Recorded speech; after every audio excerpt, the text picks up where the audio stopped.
stories like that of former Muslim Hussein.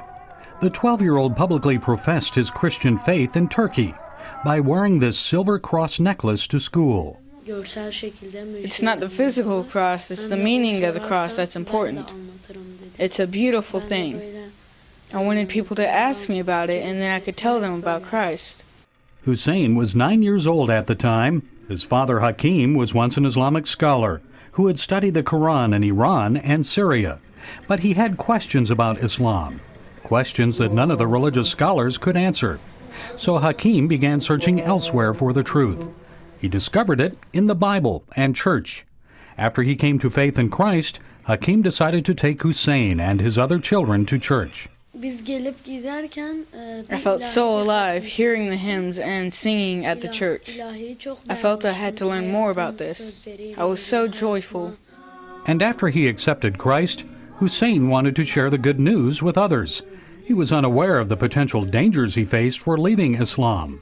His sister saw him wearing the silver cross necklace and anxiously told her parents that Hussein was telling everyone that the family had become Christian. Because they feared persecution from militant Muslims, Hussein's parents prohibited him from wearing the cross.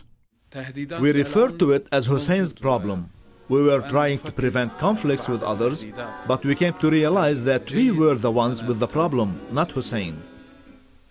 We decided to be like Hussein, more open about our Christianity.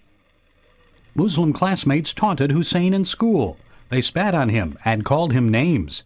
He often suffered attacks similar to the one against Nadine, the Philadelphia boy. Hussein threatened to report one of the bullies to the principal. The boy grabbed me by the arm, squeezed my hand, and yelled, "I'm going to shoot you if you tell about this." Hakim described what happened when he confronted the bully's father. I thought the father would be concerned about his son's action, but instead, he called me names, threatened me, and said he would shoot me himself if I pursued action against his son. Some of the worst beatings endured by Hussein didn't come from his classmates. Hussein refused to attend school, so I asked him if he was still getting beat up by those boys. He said no, by my religion teacher. Like in most Islamic countries, students of all faiths are required to attend Islamic studies in school. Those who refuse to recite the Quran and Islamic prayers are often beaten by the teacher. And so it was for Hussein. He says he was punished regularly with a 2-foot wooden rod because he wouldn't say the Islamic Shahada. أشهد أن لا إله إلا الله وأشهد أن محمدا رسول الله. I bear witness that there is no God but God, and I bear witness that Muhammad is the messenger of God. I don't like saying it. It isn't in my heart. It's just meaningless words to me. Hakim went to the school and asked why his Christian son was beaten for refusing to recite Muslim prayers. The religion teacher said the principal and parents agreed that he should do this. The teacher's beatings, the bullying, and the assaults from classmates took a toll on young Hussein. Stressed and traumatized, he started to experience grand mal seizures. He now takes medicine to treat the condition.